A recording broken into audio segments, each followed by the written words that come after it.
In this video I will tell you how to master your character using Benjamin Franklin's 13 Modern Virtues. This is from the book The Art of Manliness by Brett and Kate McKay. You can get the book from the top link in the description. This is from the chapter The Virtuous Man. In the great battle of life, no brilliancy of intellect, no perfection of bodily development will count when weighed in the balance against the assemblage of virtues, active and passive, of moral qualities, which we group together under the name of character. Theodore Roosevelt. Virtue has gotten a bad rap in the modern age. It is often seen solely as a religious preoccupation, or unfairly saddled with sissy or effeminate associations. However, virtue is far from being the domain of the pansy. Actually, the word virtue is firmly rooted in manliness. Virtue comes from the Latin virtuous, which in turn is derived from vir, Latin for manliness. Thus, when ancient philosophers like Aristotle encouraged men to live the virtuous life, they were essentially calling for men to man up. One man took an Aristotle's challenge to live the virtuous, or manly, life with particular fervour: Benjamin Franklin. Franklin's pursuit was not a religious one, and can be embraced by any man. No matter his particular set of beliefs, Franklin's quest should be the mission of every man, to become the best man he can possibly be, and thus be of greatest service to his country, community, and family. Franklin's quest for moral perfection. Benjamin Franklin, the original self-made man, is an American legend. Despite being born into a poor family and receiving only 2 years of formal schooling, Franklin became a successful printer, scientist, musician, and author. Oh, and in his spare time, he helped found a country and then served as its diplomat. The key to Franklin's success was his drive to constantly improve himself. In 1726, at the age of 20, Ben Franklin set his loftiest goal: the attainment of moral perfection. I conceived the bold and arduous project of arriving at moral perfection. I wished to live without committing any fault at any time. I would conquer all that either natural inclination, custom, or company might lead me into.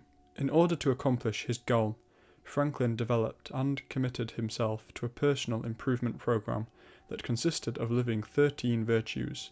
The 13 virtues were: temperance, eat not to dullness, drink not to elevation; silence, speak not but what may benefit others or yourself; avoid trifling conversation; order, let all your things have their places, let each part of your business have its time; resolution, resolve to perform what you ought, perform without fail what you resolve; frugality, make no expense but to do good to others or yourself, i.e. waste nothing; industry, lose no time, be always employed in something useful, cut off all unnecessary actions; sincerity, use no hurtful deceit, think innocently and justly, and if you speak, speak accordingly; justice,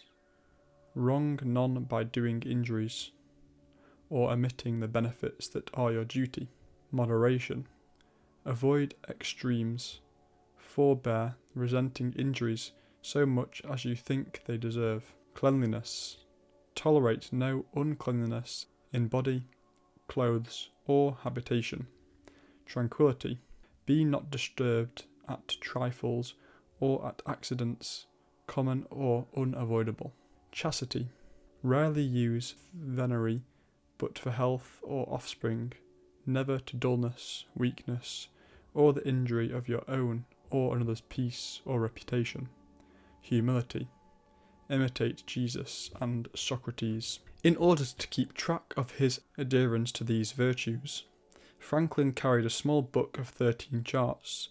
The charts consisted of a column for each day of the week and 13 rows marked with the first letter of his 13 virtues. At the end of each day, Franklin placed a dot next to each virtue he violated.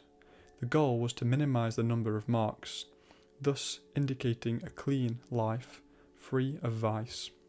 Franklin focused on one particular virtue each week by placing it at the top of that week's chart and including a short precept explaining its meaning.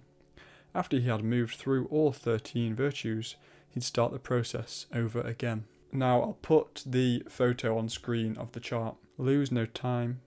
Be always employed in something useful. Cut off all necessary expenses. So as it said, for each week you'd put the one you want to focus on at the top. So that one was for temperance. And then the next week you'd do it for silence, and you'd go down each row and put the next one at the top. When Franklin first started his program, he found himself putting marks in the book more than he desired, but as time went by, he saw the marks diminish. While Franklin never accomplished his goal of moral perfection, his passion for beer, food, and women are well documented.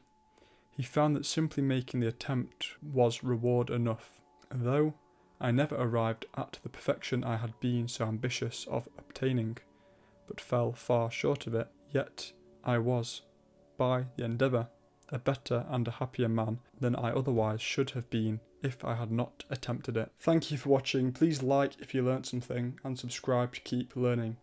If you want to read the whole book, then the link will be top of the description. If you haven't watched my other videos on this book, or the next video on this book is out, then the playlist will be on screen now. Thank you for watching, and see you in the next one.